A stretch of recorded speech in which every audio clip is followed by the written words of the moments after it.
do that over the head thing that you do to test it? Turn it upside down? Yeah. No, I'm not gonna do that. I'm not gonna do it over my head, but I feel like I could.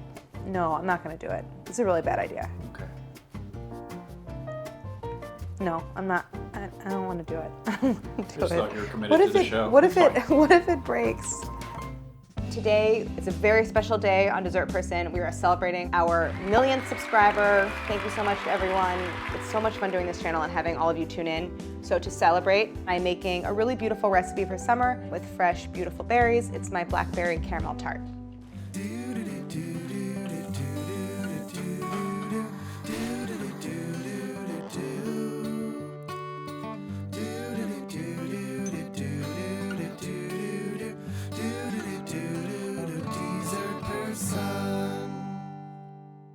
I love fruit desserts, I love caramel desserts. This kind of puts them together. So there's like something called fruit caramels, which are chewy caramels made with fruit juices and purees. And I do something similar here, where I make a caramel, cook some blackberries into it, and then pour it into a tart shell around a bunch of blackberries and set it with some gelatin. So it's like a chilled, beautiful summer dessert.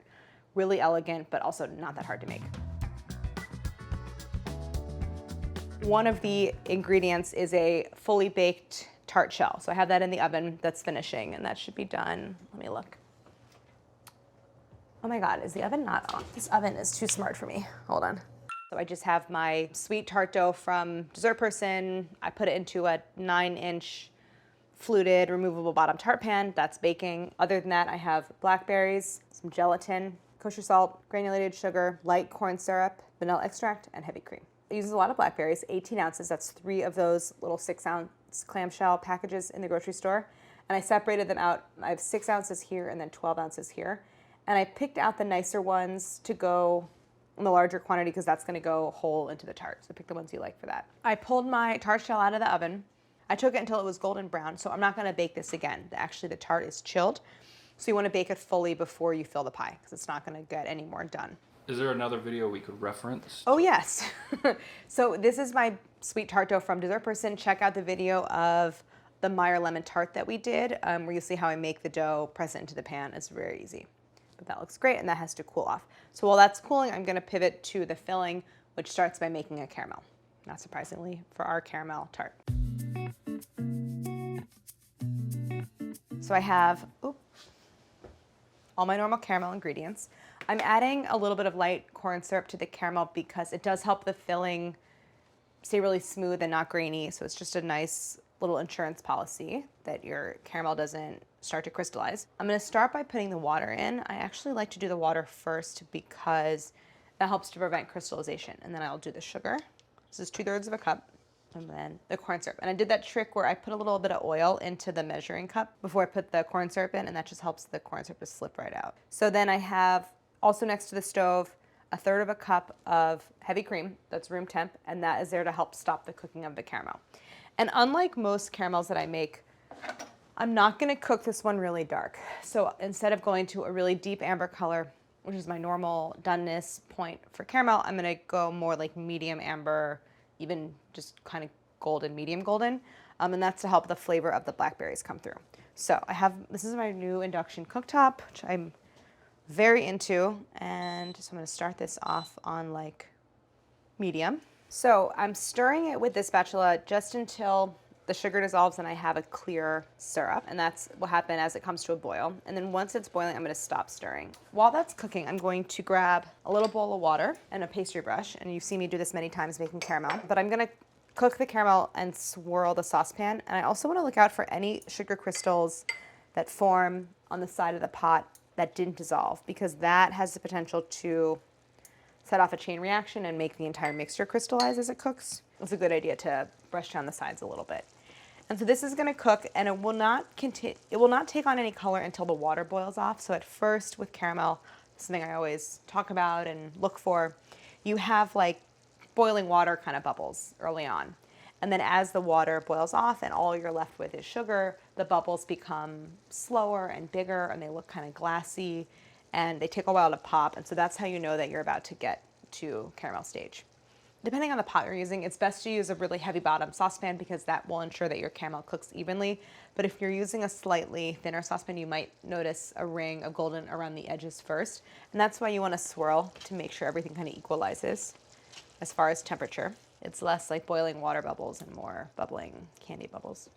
So the color is where I want it to be. I'm going to pour in the room temperature cream to stop the cooking. It will just help the temperature drop really quickly so it doesn't continue to take on color. And the cream is room temperature so that it doesn't actually cool down the caramel so much that it hardens in places. But if that happens, it's okay. Just warm it over the stove again until the caramel is dissolved. The burner is now off. So if I were over gas, I would remove it completely from the heat because the burner itself would be hot, but on induction, it doesn't really happen. And stream it in slowly because it will sputter. All right, so I'm gonna stir that until it's smooth. And now that it's liquid, we can stir it. So like basically we added enough liquid that there's no risk of recrystallization. So when you're making a caramel sauce, you might think like, why wasn't I supposed to stir? Why was I not supposed to stir, but now I can stir? And that's because once you add liquid, stirring is okay. So I'm gonna add a teaspoon of vanilla extract, call that a teaspoon, some kosher salt, and my blackberries. So this is 6 ounces, a third of the total. It's gonna go in. So the blackberries are in. These are all the ingredients in my filling, minus the gelatin. And now I'm gonna cook it again over medium heat. The point now is just to soften the blackberries, get them to release their juices, cook them down a little bit so that they flavor the caramel. As it cooks, I'm just going to crush the berries against the side of the pan. I'm just gonna let this go until the berries are nice and soft. So this will keep going. And then in the meantime, I'm gonna soften my gelatin. If you wanted to stop here, by the way, and just strain this and have this like delicious blackberry caramel for ice cream or like whatever, you could absolutely do that. But to make it the filling for the tart, it has to set. So I'm gonna add gelatin to it, which makes this a chilled dessert because the filling has to stay cold for it to be set. Just because these berries are not super soft and ripe, I'm gonna mash them just to make sure I'm getting all the juice out. So I have my potato masher. The next step is to soften the gelatin. Powdered gelatin comes in these little granules and it's dried. And so you have to rehydrate it before you can melt it. So in order to hydrate all the granules evenly so that it melts and you have an even set, you use cold water, and that just helps them hydrate a little more slowly. And then when you do that, you want to work in sort of a shallow dish, and then you just sprinkle the gelatin over top. And I like to sprinkle it from sort of high up so that it doesn't, the granules can kind of spread out as they hit, and you don't get like big clumps that way. And then you don't stir. It kind of pulls the water into the gelatin and will just hydrate. So while that's softening, gelatin takes like 5 to 10 minutes to soften, and you do want to keep it cold. So if it's really hot in your kitchen, you can stick it in the fridge. But basically, it will firm up, get kind of like bouncy and solid, but I'm gonna just set that aside. And in the meantime, I'm gonna start to arrange the berries in my tart shell. So I have 12 ounces of blackberries that I'm gonna scatter across the bottom. I just might have some extra berries because it's like a little bit of a narrower tart pan than I'm used to. I don't arrange them really, I just kind of scatter them across the bottom. If you have any ones that are really enormous like this, you can cut them in half. But I try to leave them whole because if you cut them, then the cut part of the berry, sometimes like the filling can pull some of the juice out, so it's better to leave them whole. But this is a tart that's mostly fresh blackberry. The caramel just kind of fills in the gaps around everything. So you want a single layer with some gaps for the filling. While I wait for the gelatin to fully soften, I'm gonna strain the filling. So here is the blackberry caramel. It's been off the heat. It's still pretty hot. So I'm gonna put it through a fine mesh sieve. Use a larger one than this. It's complicated, but I'm gonna use this one. Strain it into this medium bowl, and again, we're gonna reserve the saucepan for melting the gelatin, and I'll do it little by little. And what you really wanna do is press on the solids so that the blackberries release all their juices.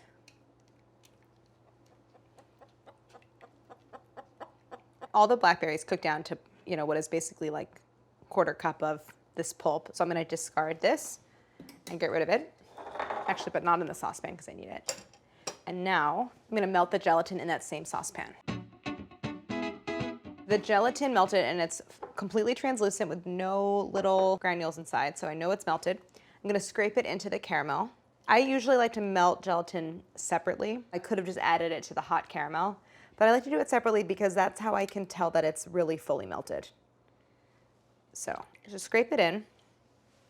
And now this is our completed filling. We could just pour this into the tart and chill it because it has a gelatin, it will set. But I do a little step beforehand, which is to cool it down in an ice bath. And that's important for a couple reasons. One is it thickens the mixture so that if there's any cracks in your tart shell, it's not so liquid that it just like oozes out the cracks and the filling drains out. It also will help keep the pastry a little bit more crisp if it's already started to set before you pour it in. So with an ice bath, you have a larger bowl with ice water, about 1/4 to 1/3 full, and then you put the smaller bowl inside. It really works better if this bowl were metal, because then there's better transfer, but this will be all right. So you just want to stir it, because in an ice bath, the mixture, like around the sides of the bowl and on the bottom, cool down and start to set faster. As it's cooling down, the gelatin is setting, so it's thickening. And I'm gonna go and continuously stirring it until the consistency is like cold heavy cream. So it's kind of thick, but still pourable. I don't want it to fully set, because then it won't create this like kind of mirror finish on the tart. So I'm just cooling it down until it's thickened to that point. It should take a few minutes. And then I pour it into the tart. So I'm gonna pour the filling into the tart around the berries, and it's just gonna kind of like partially submerge them, and they'll be poking out like little icebergs. So I'm not trying to cover the berries, I'm pouring kind of in between them, and I should use basically all of it into the crust. I don't really wanna coat the berries. I wanna leave them plain, and I wanna see all that texture. And I'm moving it around too, because the mixture has thickened. So now this has to chill so that the gelatin can fully set, and then the filling will be set and we can get that clean slice out of there, because obviously it's liquid. So I have it on a plate here. I didn't take it out of the ring, leave it in the tart ring just for extra stability, and then put it in the fridge. And generally, like a gelatin set liquid needs about 4 hours to chill. Oh. And also make sure it's level, because you don't want the whole thing to tilt. Next time, remind me to do this before. All right, so in 4 hours, we come back, we slice, and we taste.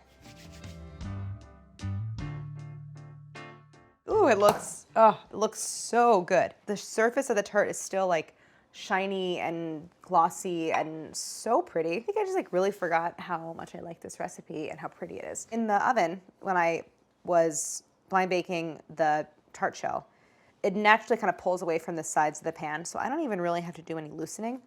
Just want to do sort of gentle pressing. Look how pretty.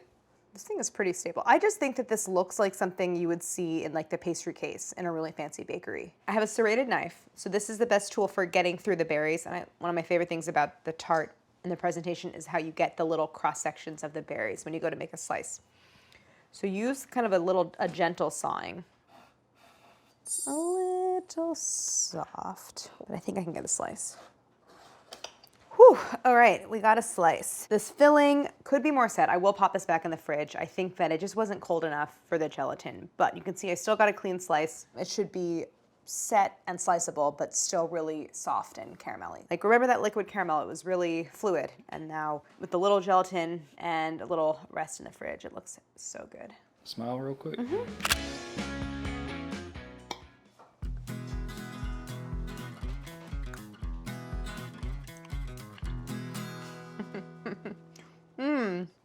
If you make this tart, you feel like a pastry chef. I think it feels really impressive, and it certainly looks really beautiful. So I think that this tart kind of like over delivers a little bit in terms of the work. You gotta make a caramel, melt some gelatin, but other than that, it's really not so hard. The crust is press in, and once you make it, it really does look like something out of a beautiful pastry case or something you get in a restaurant. So if you make this, you feel like a pastry chef, which is always the goal. So thank you for watching. This is a really beautiful recipe from the book, great for summertime. It's fun to bring you recipes from our new kitchen and video space. So thank you for watching, and like and subscribe. I'll put this back in the fridge.